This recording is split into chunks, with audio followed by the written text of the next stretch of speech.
Okay, welcome back. So today we're going to be doing this problem over here.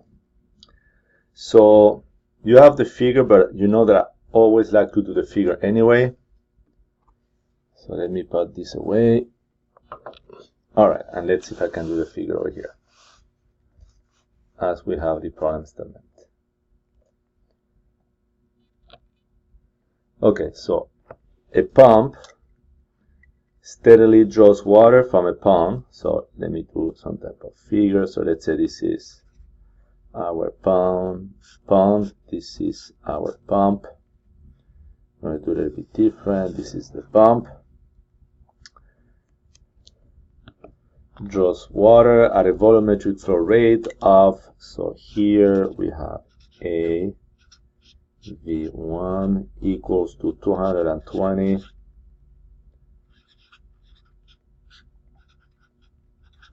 gallons per minute through a pipe having a diameter of 5 inches. The water is delivered through a hose stimulated by a converging nozzle. The nozzle exit has diameter of 1 inch. So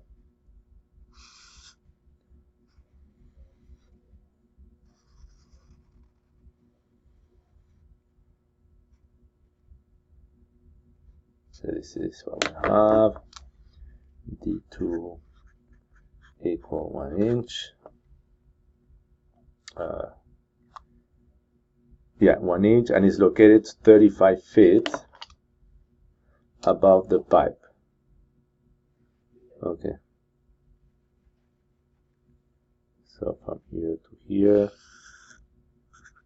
let's call this H equal 35 feet. Water enters at a pressure. Water enters at 70 degrees Celsius.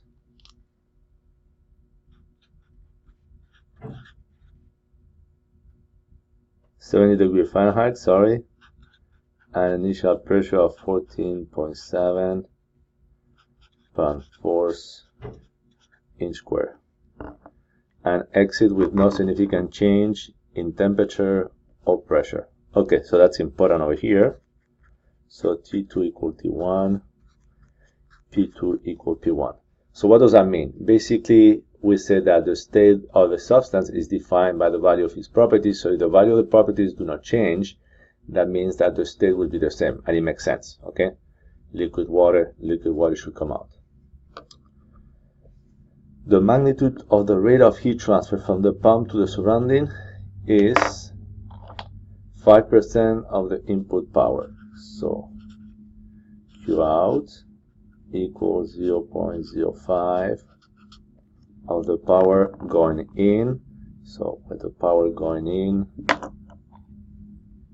it should be like this. Okay. The acceleration of gravity is 32.2.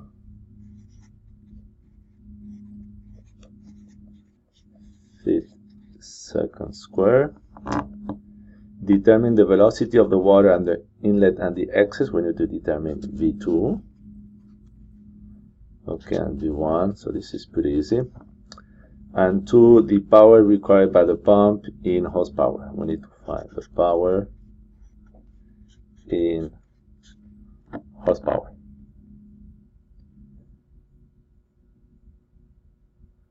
Okay, so let's get started. Alright, so let's maybe do first the velocities, because that should be pretty simple. Actually, we just say that because the properties are the same, the state at 1 and 2 should be the when, so should be the same. So state 1 equal state 2, which basically means same properties.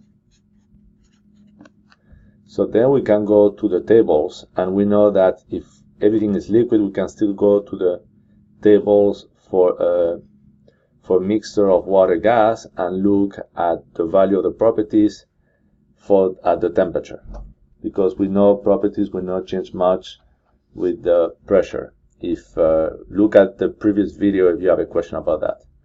So we can go to table A4E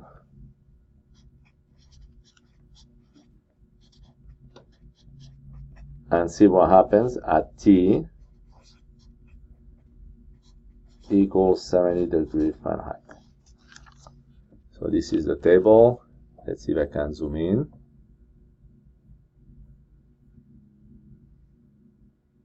Okay, so 70 is right here, and I'm looking really for V fluid, which would be 0.01605. Let me zoom in a little bit more, see if that helps. You see at 70 is 0.01605, and the units will be cubic feet per pound mass. Okay? So we have V1 will be equal to V2 is equal to V fluid equal to 0.01605 pound mass, cubic feet over pound mass.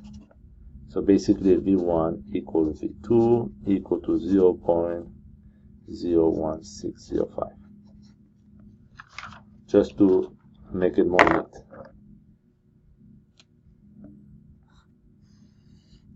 Okay, but this is not the velocity. Remember, these V's over here are specific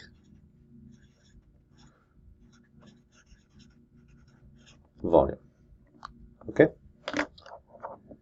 Alright, so if we know the specific volume, what else do we know? We know the mass flow is equal, the general equation is volumetric flow rate divided by V. Okay? So we can find over here that the volumetric flow rate will be equal to what? 220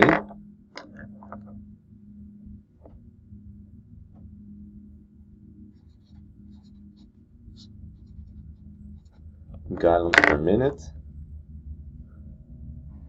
divided by 0.01605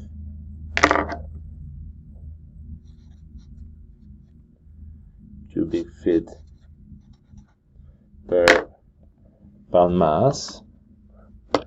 And we need to do the unit transformation over here. Okay, so for the unit transformation, actually this one I could not find the transformation on the unit page of your textbook, so I had to look for it online, but I found that 1 gallon basically is 0.133681 cubic feet. Okay, and then we also have that 1 minute equals 60 seconds. So if you do this, you see that the gallon will cancel with a gallon, cubic feet the cubic feet, the minute with the minutes, and if you plug those numbers in the calculator, you find that the mass flow will be equal to 30.54 pound mass per second. I know that's not the answer yet, but we can use it in order to find the velocities. All right.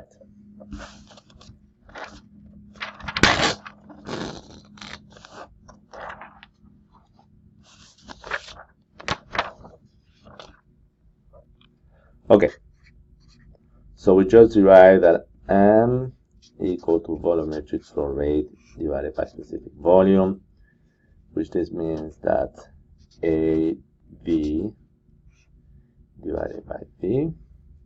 So from here we can solve that the velocity, which is this big V over here, will be equal to the mass flow times the specific volume divided by the area.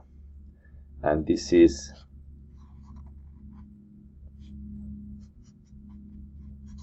circular pipe, so we can say that the velocity will be equal to the mass flow times the specific volume. So the cross-section area here will be pi d squared to the fourth. So pi d squared divided by 4. So at the end we have that V basically is equal to 4 times the mass flow times the specific volume divided by pi d squared. Okay, so this is the general form.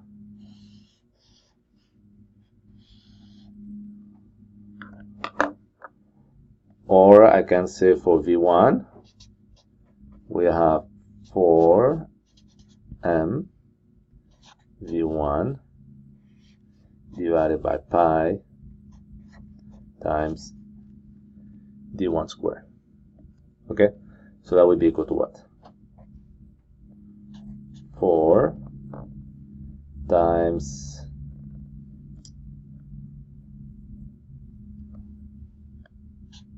30.54 pound mass per second times V1 we found to be equal to 0.01605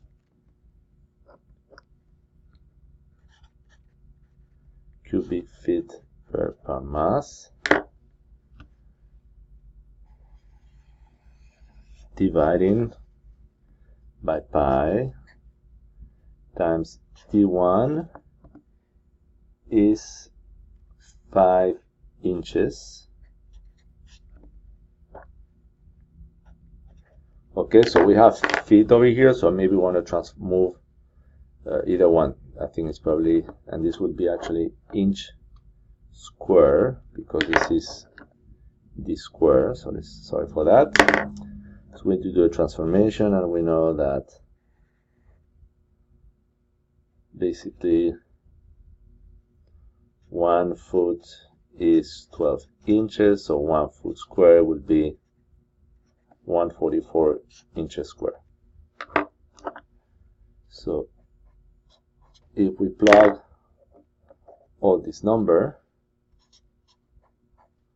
we find that V1 is equal to 3.595 feet per second.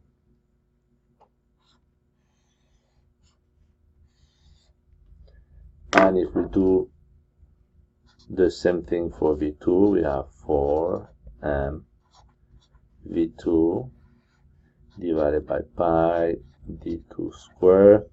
So now we know what we need to do with the units, so we don't need to give that many details.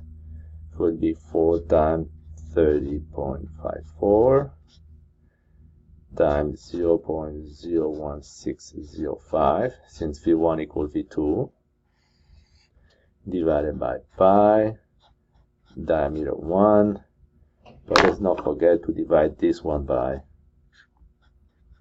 144. So by doing this calculation, you find that V2, oops, sorry for that, will be equal to 89.87 feet per second.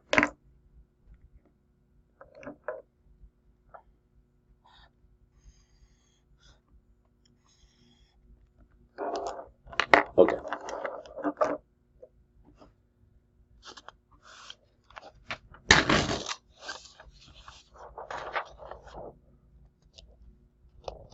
So let us go back for a second to the initial problem.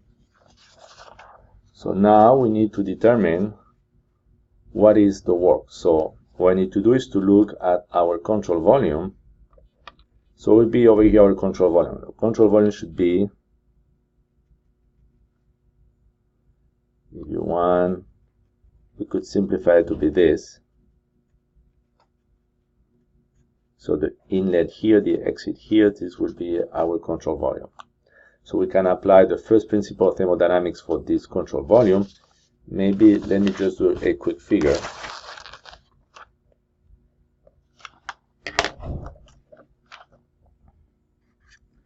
So for the control volume,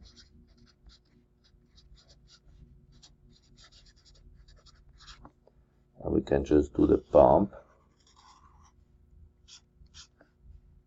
Oops, didn't do a good sketch, but it doesn't matter. I think we can understand. So basically this is the control volume. We have a mass flow coming in, mass flow coming out, and we know this is the power going in that we need to find, and we knew that Q over here, the heat transfer, is equal to 0.05 the power coming in. So for this control volume over here, we rewrite the first principle of thermodynamics, which will be heat transfer minus power plus whatever is going in plus M could go under the form of what? Could go under the form of enthalpy, the form of kinetic energy, or the form of potential energy. Okay? And this is equal to the amount of energy going out, so it would be the same thing, H2 plus V2 squared over 2 plus G Z2.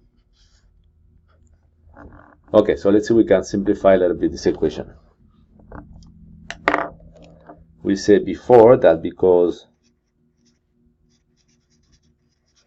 P1 equal P2 and T1 equal T2, the water is still in the same state and properties will be unchanged. So this will mean that H1 will be equal to H2. Okay? So what would that give? So that will give, let's just not simplify too quick, plus M, let's say H1 minus H2 plus M over 2 minus V2 squared plus G plus M G Z1 minus Z2. So we just say that H1 equal H2, so this term will be 0. Okay? And now we come back to this figure. Let's say we take as a reference of our coordinate system this line over here for Z. So you see that Z1 will be then 0. Okay? And Z2 will be the H or 35.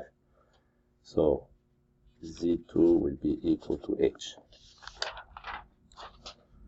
Okay, and we also know what? That the heat over here, the heat transfer is equal to 5% the amount of power.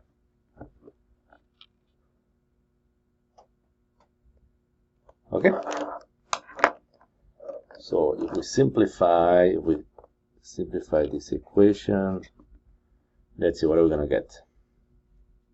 0.05 power minus 1 power plus M over 2 V1 squared minus V2 squared plus M G H equals Z1 is 0, Z2 is equal to H. Alright, so let's do some algebra here. So we get power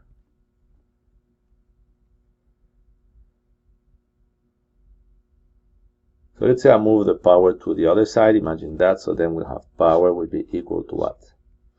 1 minus 0.05, and should be equal to all this term, equal to m, factor out, of 1/2 v1 square minus v2 square. Oh, I did a mistake here. This should be a minus sign. Minus GH. So that finally we're going to have that the power required to have the water going through the 35 feet height, this will be equal to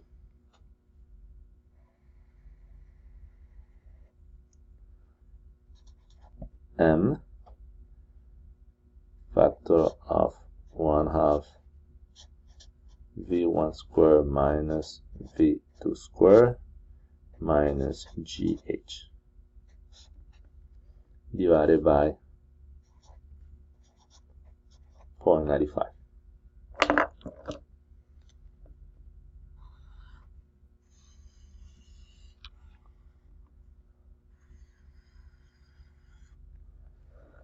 Okay, so all that is left is the numerical application. So let's do one term at a time so that we don't have to deal with other units at the end. So let's see the term.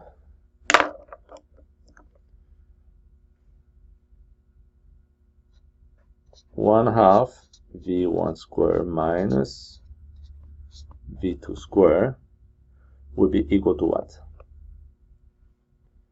So we'll have 1/2 of v1, we found that to be equal to 3.595 square minus 89.87 square, and this is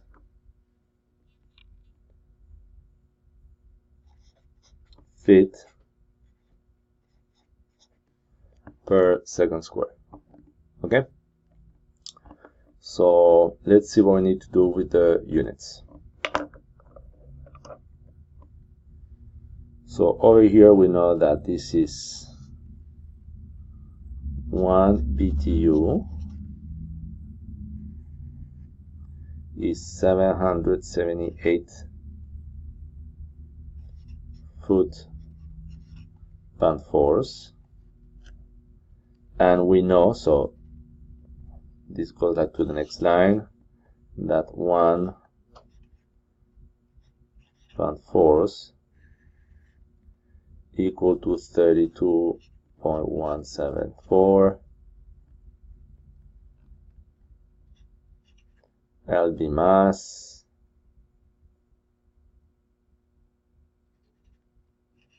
foot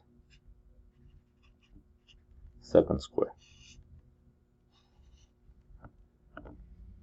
Okay, so if you look at this, you will see that this foot will cancel with this foot.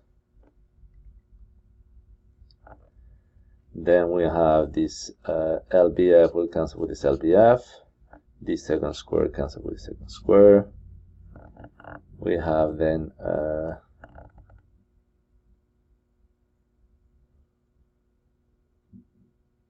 we should be also canceling some more. Oh, okay, I did a mistake here. This is not a mistake, but I forgot this is foot square, so that makes sense.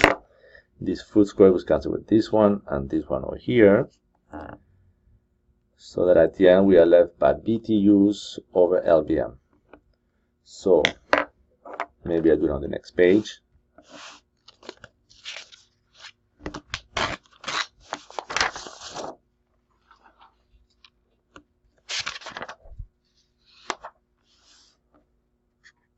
So if you do the calculation, you find that 1/2 V1 squared minus V2 squared will be equal to negative 0.1614 BTU divided by LBM. Okay?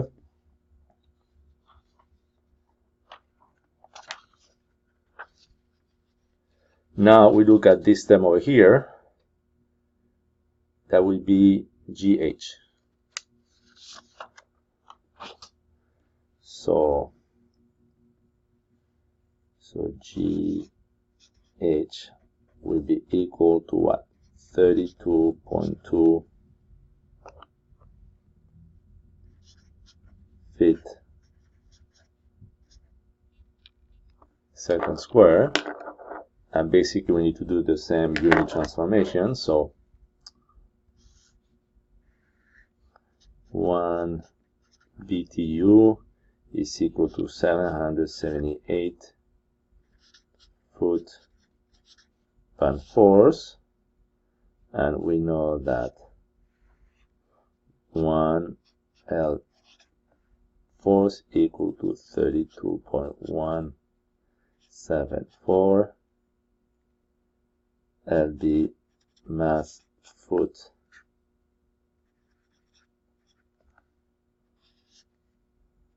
second square.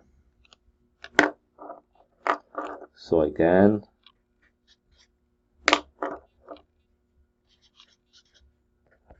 if you look at the units, we'll have foot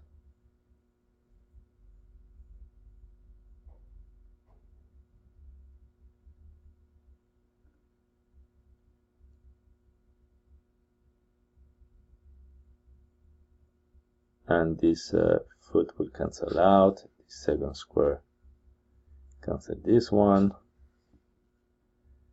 Then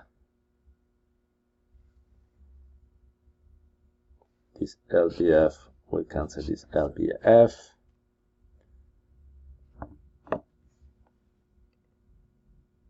Put here. Oh, okay, I know where it is. So I did all this stuff for G, but I forgot to multiply by H times H, and this will be in feet. So now everything works out good.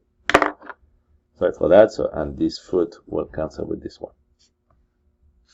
Okay, so this one with this one, this one with this one, LBF and BF, we are left with BTU over pound mass. So basically this should be equal to 32.2 times 35 feet, which is H, okay, divided by 778 divided by 32.174, and if we do this we get 0.045 BTU LBM. Okay, so substituting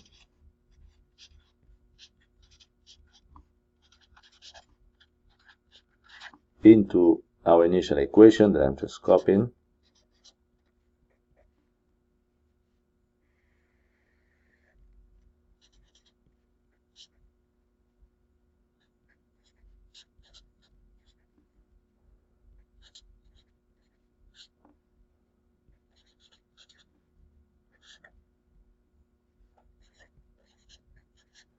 Okay, so what do we get?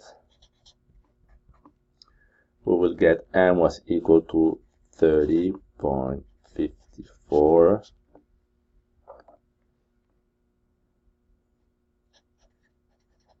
pound mass per second times, we have the 1/2 is equal to, so this is actually positive, but it would be negative.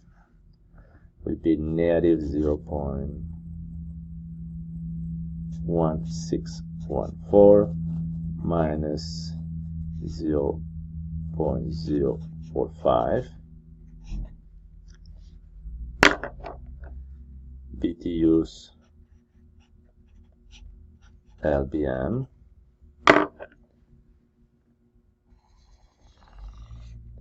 divided by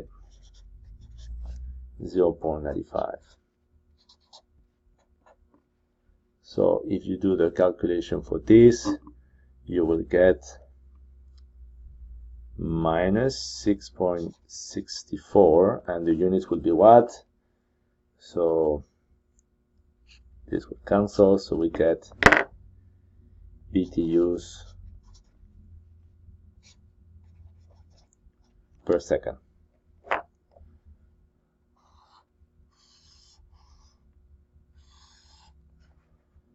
Okay, but if I remember correctly, they ask us to find the result in horsepower.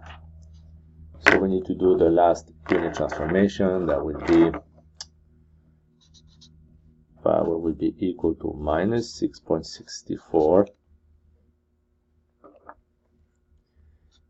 BTU per second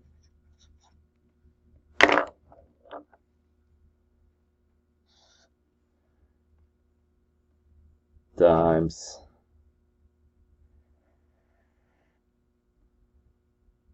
1 horsepower is equal to 2,545 BTUs per hour. So we need to do the unit transformation for hours and seconds, and we know 1 hour would be 3,600 seconds. So that way you see we have BTUs cancel BTUs, seconds will cancel seconds, hour will cancel hours, we only be left with horsepower. So if you do this calculation, you will get that this is equal to minus 9.4 horsepower.